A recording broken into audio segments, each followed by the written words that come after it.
जो हमने अभी हिस्सा पढ़ा यूहन्ना की इंजील, उसका 1 अध्याय और उसकी 35 आयत से लेकर के 42 आयत तक, यहां पर यूहन्ना के 2 शागिर्द जो खुदावन यीशु मसीह के शागिर्द बने। यूहन्ना ने कहा कि मेरे शागिर्द नहीं बल्कि तुम इसके शागिर्द बनो। ये है परमेश्वर का मेमना जो जगत का पाप उठाए लिए जाता है। इसके शागिर्द बनो। और ये शागिर्द यूहन्ना बपतिस्मा देने वाले को छोड़ करके खुदा यीशु मसीह के पीछे हो लिए, जिनमें से इन 2 शागिर्दों में से एक था पतरस का भाई अंद्रयास, और उसने पतरस से कहा, फिर पतरस भी हो लिया, और फिर इन्होंने जाकर के फिलिप्पुस से कहा, फिलिप्पुस भी हो लिया, और फिर इन्होंने जाकर के आगे नतनिएल से कहा, और नतनिएल भी यीशु के पीछे हो लिया। और बाद में इन लोगों ने बहुतों को शैतान के जबड़े में से निकाला है। इन लोगों ने, इन शागिर्दों ने बहुतों को, इन शागिर्दों ने जिनको शैतान ने तरह तरह की तरीकों से बांध रखा था, चाहे बीमारी है, परेशानी है, दुख तकलीफ, किसी भी तरह से बांध रखा था, चाहे दुष्ट आत्माएं हैं, आजाद किया इन लोगों ने। इनके जीवन से जो है बहुत सारे लोग शैतान से आजादी पा सके। मालूम है ये बड़े बड़े काम इनके जीवन से क्यों हुए? ये वो लोग हैं जो अपनी ख्वाहिशों के पीछे नहीं, अपनी इच्छाओं के पीछे नहीं, अपनी ख्वाहिशों, अपनी इच्छाओं को पूरा करने के लिए बपतिस्मा लेने नहीं आए थे यूहन्ना के पास, यरदन नदी के पास। ये लोग परमेश्वर के पीछे चलने के लिए बपतिस्मा लेने के लिए आए थे कि हम क्या करें, परमेश्वर के राज्य में अगर हमें प्रवेश करना है तो हम क्या करें। बहुत सारे आके फरीसी, शास्त्री, यहूदी लोग पूछते हैं ना यूहन्ना से कि परमेश्वर के राज्य में प्रवेश करने के लिए हम क्या करें, या परमेश्वर के क्रोध से बचने के लिए हम क्या करें, पापों की क्षमा के लिए हम क्या करें। वैसे ही ये 2 शागिर्द भी इसीलिए बपतिस्मा लेने के लिए आए थे। बपतिस्मा लेने के लिए आए थे इस उम्मीद से कि हम बपतिस्मा लेंगे और फिर उस रास्ते पर चलेंगे जो रास्ता हमें यूहन्ना दिखाएगा कि हमारे पाप क्षमा हो।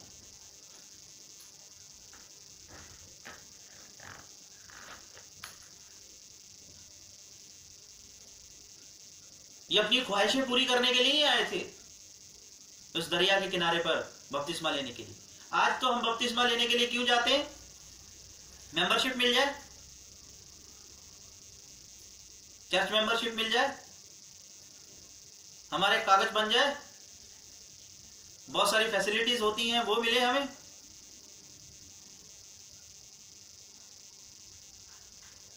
यीशु के पीछे जाके क्या करना है?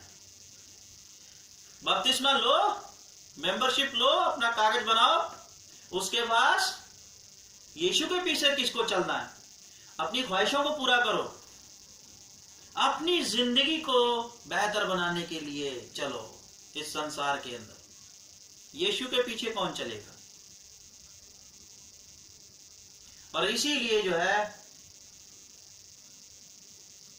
जो काम शागिर्दों के जीवन से हुआ वो काम शायद हम विश्वासियों के जीवन से नहीं हो पाता।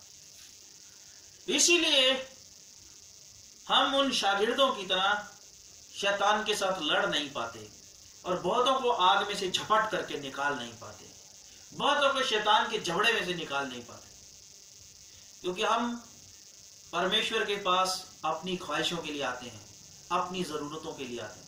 हम परमेश्वर के पास परमेश्वर के साथ रहने के लिए नहीं आते। ये यीशु के पीछे गए अपनी ख्वाहिशों के लिए नहीं, अपनी इच्छाओं को पूरा करने के लिए नहीं, यीशु के साथ रहने के लिए। जब खुदा यीशु ने उन्हें अपने पीछे आते देखा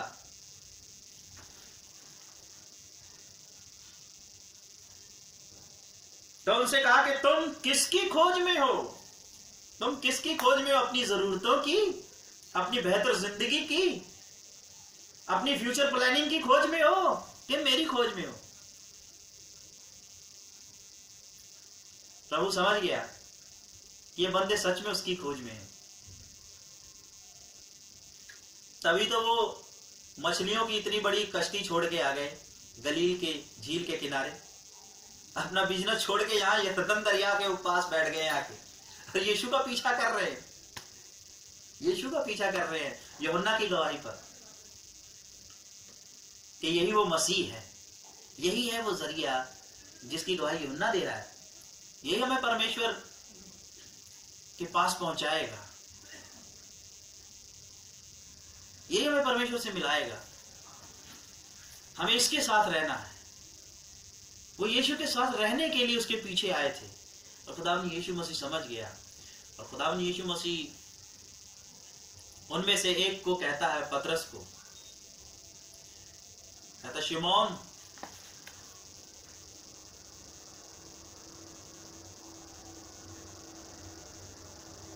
चालीसवीं आयत से पढ़ेंगे, उन दोनों में से जो यूहन्ना की बात सुनकर यीशु के पीछे हो लिए थे, एक शिमोन पतरस का भाई अंद्रयास था। उसने पहले अपने सगे भाई शिमोन से मिलकर उससे कहा, हमको ख्रीस्त अर्थात मसीह मिल गया। वह उसे यीशु के पास लाया। यीशु ने उस पर दृष्टि करके कहा, तू यूहन्ना का पुत्र शिमोन है, तू कैफा अर्थात पतरस कहलाएगा। पतरस यानी पत्थर।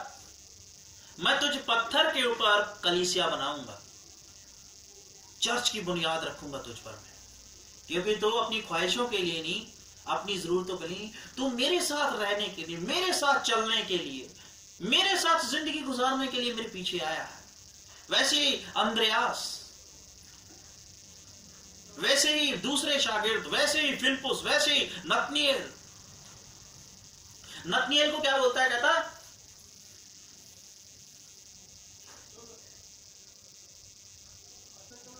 47वीं आयत पढ़ें। यीशु ने नतनिएल को अपनी ओर आते देखकर, 47वीं आयत, यीशु ने नतनिएल को अपनी ओर आते देखकर उसके विषय में कहा, देखो ये सचमुच इस्राएली है, इसमें कपट नहीं है। ये है सच में अच्छा विश्वासी, क्योंकि इसमें कपट नहीं है। कपट क्यों नहीं है मालूम है? क्योंकि ये यीशु की राह देख रहा था बरसों से। ये अपनी जरूरतों के लिए नहीं परमेश्वर के जो है भवन में जाता था, प्रार्थना सभाओं में जाता था। ये खुदावन यीशु मसीह को खोजने के लिए जाता था कि किसी तरह से मसीह उसको मिल जाए। मसीह जब भी आएगा तो मसीह की पहचान उसे हो जाए और वो मसीह के पीछे हो ले। ये मसीह की तलाश में था। और मालूम है, ये एक बड़ा ही धार्मिक, एक आत्मिक व्यक्ति, और ये अपने घर में अंजीर के पेड़ के नीचे यही प्रार्थना करता है, मसीह के इंतजार में प्रार्थना करता है। और खुदावन यीशु मसीह इसीलिए कहता है तुझ में कपट नहीं, क्योंकि तू परमेश्वर के भवन में अपनी जरूरत के लिए नहीं, अपनी इच्छाओं के लिए नहीं, बल्कि तू परमेश्वर के मसीह को खोजने के लिए आता था, परमेश्वर को खोजने के लिए आता था, परमेश्वर की नजदीकी में रहने के लिए आता था। इसलिए तुझ में कपट नहीं है। जो व्यक्ति अपनी जरूरतों के लिए परमेश्वर को याद करता है, जो व्यक्ति अपनी उन्नति और तरक्की के लिए परमेश्वर को याद करता है, जो व्यक्ति अपने मंसूबों को पूरा करवाने के लिए परमेश्वर को याद करता है, प्रार्थना करता है, उसकी संगति में जुड़ता है, वो व्यक्ति एक ऐसा व्यक्ति है जिसके मन में कपट है। परमेश्वर की दृष्टि में वो कपटी है, उसका मन शुद्ध नहीं है। अगर मन शुद्ध होता तो वो अपने स्वार्थ को पूरा करने के लिए नहीं, बल्कि निस्वार्थ होकर के आता। निस्वार्थ, शुद्ध मन उसे बोलते हैं जो अपने स्वार्थ के लिए नहीं प्रभु के पास आता, अपनी जरूरत के लिए नहीं, अपनी जरूरतों अपने स्वार्थ को भूल जाता है, वो प्रभु के लिए प्रभु के पास आता है। मत्ती 5 और उसकी 8 आयत के अंदर क्या लिखा हुआ? मत्ती रचित सुसमाचार उसका 5वां अध्याय उसकी 8 आयत के अंदर क्या लिखा हुआ है? धन्य है वे जिनके मन शुद्ध है, क्योंकि वो परमेश्वर को देखेंगे, वो परमेश्वर के साथ रहेंगे। जिनके मन शुद्ध हैं, जिनके मनों में कपट नहीं है, जो कपटी नहीं है। और शुद्ध किसका मन होता है? निष्कपट किसका मन होता है? जिसके मन में स्वार्थ नहीं होता, जो अपने स्वार्थ के लिए नहीं परमेश्वर की इबादत करता, जो अपने स्वार्थ के लिए परमेश्वर की संगति में नहीं आता, जो अपनी इच्छाओं को पूरा करने के लिए परमेश्वर के साथ नहीं जुड़ता, बल्कि अपनी इच्छाओं, अपनी अभिलाषाओं को, अपनी ख्वाहिशों को एक तरफ रखता है और परमेश्वर के साथ जुड़ने के लिए परमेश्वर के पास आता है, जिस सोच के साथ आता कि मेरी ख्वाहिश पूरी हो ना हो, लेकिन मैं बस परमेश्वर की नजदीकी में रहूं। यही यही मेरे लिए काफी है। वो है शुद्ध मन, वो उसका मन है निष्कपट, और ऐसे ही मन वाले व्यक्ति खुदा को देखेंगे। और ये वो लोग हैं जो अपना सब कुछ छोड़ के आए हैं यीशु के पीछे।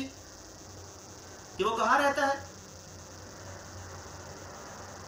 नतनीएल एक ऐसा व्यक्ति है, अंजीर के पेड़ के नीचे अपनी किसी ख्वाहिश के लिए प्रार्थना नहीं करता।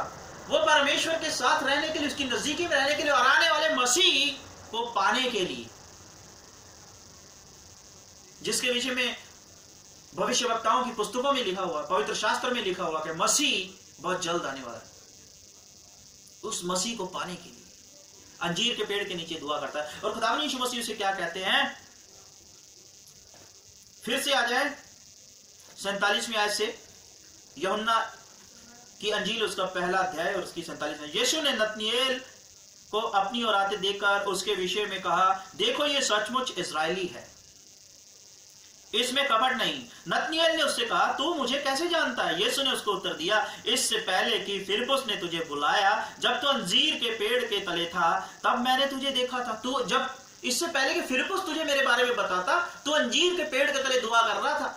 वो दुआ कर रहा था अंजीर के पेड़ के तले, और मैंने तुझे देख लिया था। वो समझ गया, अरे ये तो खुदा ही देख सकता है मुझे अंजीर के पेड़ के नीचे। मालूम है, इजराइल के अंदर ये कल्चर है, इजराइल के अंदर ये कल्चर था उस टाइम के अंदर कि जो यहूदी लोग होते थे, हर एक यहूदी के घर में अंजीर का पेड़ जरूर होता था। आंगन के अंदर अंजीर का पेड़ जरूर लगाया जाता था। मालूम है किस पर्पस से? क्योंकि गर्मी का मौसम होता था और अंजीर के दरख्त की छांव बहुत अच्छी होती है, और अंजीर के दरख्त की छांव के अंदर मेडिटेशन करने का बड़ा ही जो है अलग ही मजा होता था। बड़ी एक ठंडी छांवदार, एक ठंडी हवादार जगह बन जाती है और वहां पर मेडिटेशन करने में बहुत आनंद आता है, वहां पर प्रार्थना करने में बड़ा आनंद आता। तो इसलिए प्रार्थना करने वाली जगह पर जो है अंजीर का पेड़ लगाया जाता था, और अंजीर के पेड़ के नीचे दोपहर में जब भी समय लगता था या शाम के समय जब भी समय लगता था, अंजीर के पेड़ के तले बैठ करके जो है परमेश्वर के लोग प्रार्थना किया करते थे। और वो अंजीर का पेड़ अपने आंगन में होता था और घर के दरवाजे बंद और कोई नहीं देखता था, और एकांत के अंदर अंजीर के पेड़ के नीचे वो सारे समाज से अलग होकर के अपने खुदा को याद करते थे। और वो अंजीर के पेड़ के नीचे दुआ कर रहा है, उसको कोई नहीं देखने वाला, और कौन से टाइम दुआ कर रहा है वो एकदम सीक्रेट जगह पर दुआ कर रहा है अंजीर के पेड़ के नीचे, कोई नहीं जानता कब उसने दुआ की। और खुदावंद यीशु मसीह कहता है कि जब तू अंजीर के पेड़ के तले था, वो समझ गया, अरे मेरे उस समय तो मेरे पास कोई भी नहीं था, इसको कैसे पता कि मैं फलाने टाइम में फलाने पैर में अंजीर के पेड़ के नीचे प्रार्थना कर रहा था।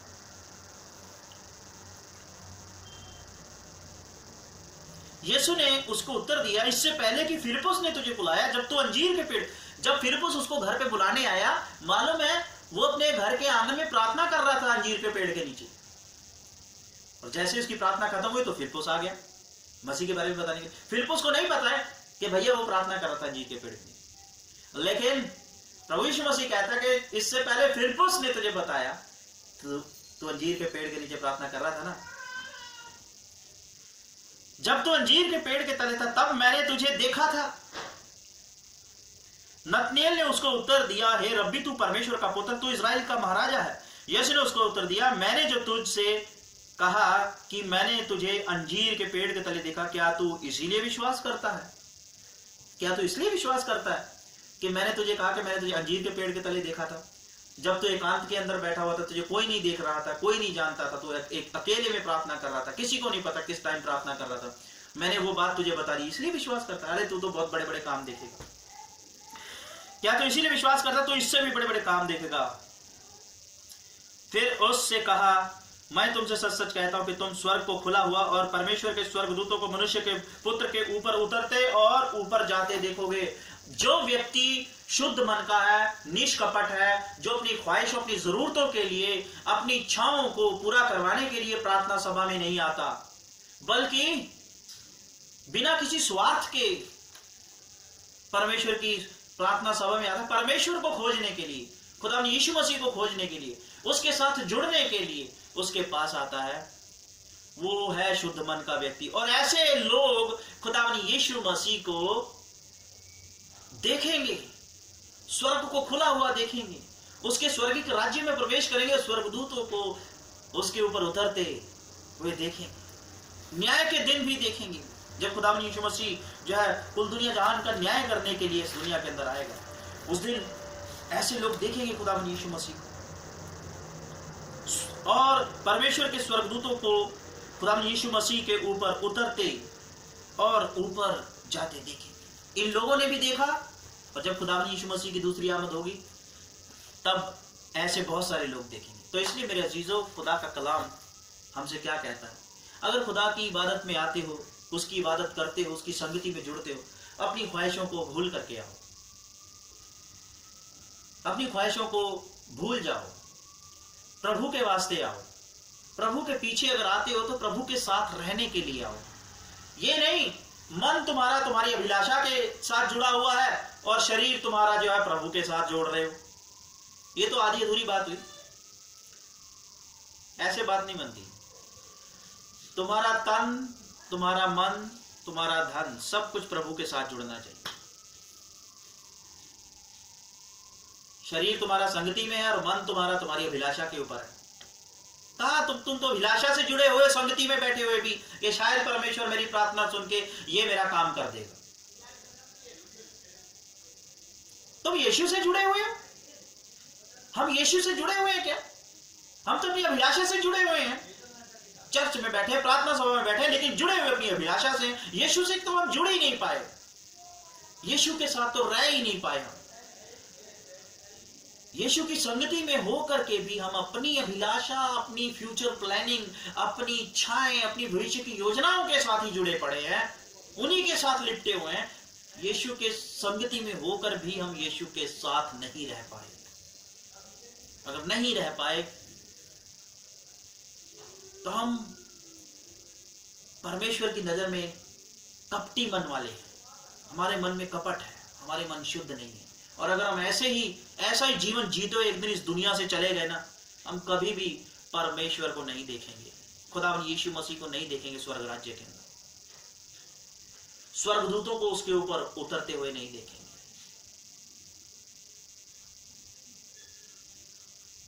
तो इसलिए क्यों मन छोटा करते हो कि यार मैं अगर अपनी ख्वाहिशें, अपनी अभिलाषाएं, अपनी इच्छाओं को एक साइड में रख के अगर मैं प्रभु के पास आ जाता हूं, सिर्फ प्रभु के वास्ते आता हूं, कुछ नहीं मांगता हूं, तो एक बार विश्वास करके देखिए कि मैं कुछ नहीं मांगता हूं। आप एक बार ऐसे आके देखिए, आपकी जो जरूरत है ना, आपने मांगी नहीं, लेकिन आप देखोगे उसको पूरा होता हुआ देखोगे।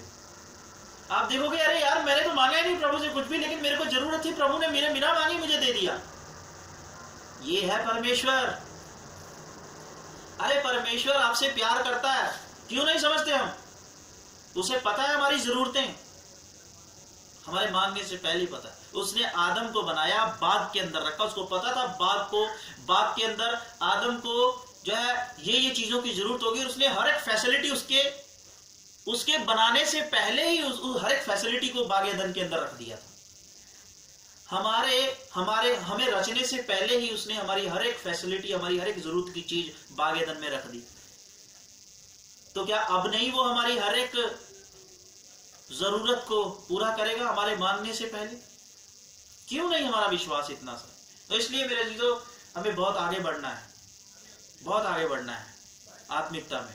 तो इसलिए शायद मेरी बातें लोगों को थोड़ी मजाक लगती हैं, पागलपन लगती हैं, क्योंकि अभी वो लेवल नहीं है उन लोगों का, आत्मिकता को वो लेवल नहीं। जब जिस दिन उस लेवल पे आ जाएंगे, उस दिन वो खुद को पागल कहेंगे, बोलेंगे पादरी साहब बिल्कुल सही थे। तो अपना तो यही हिसाब है, ठीक है ना?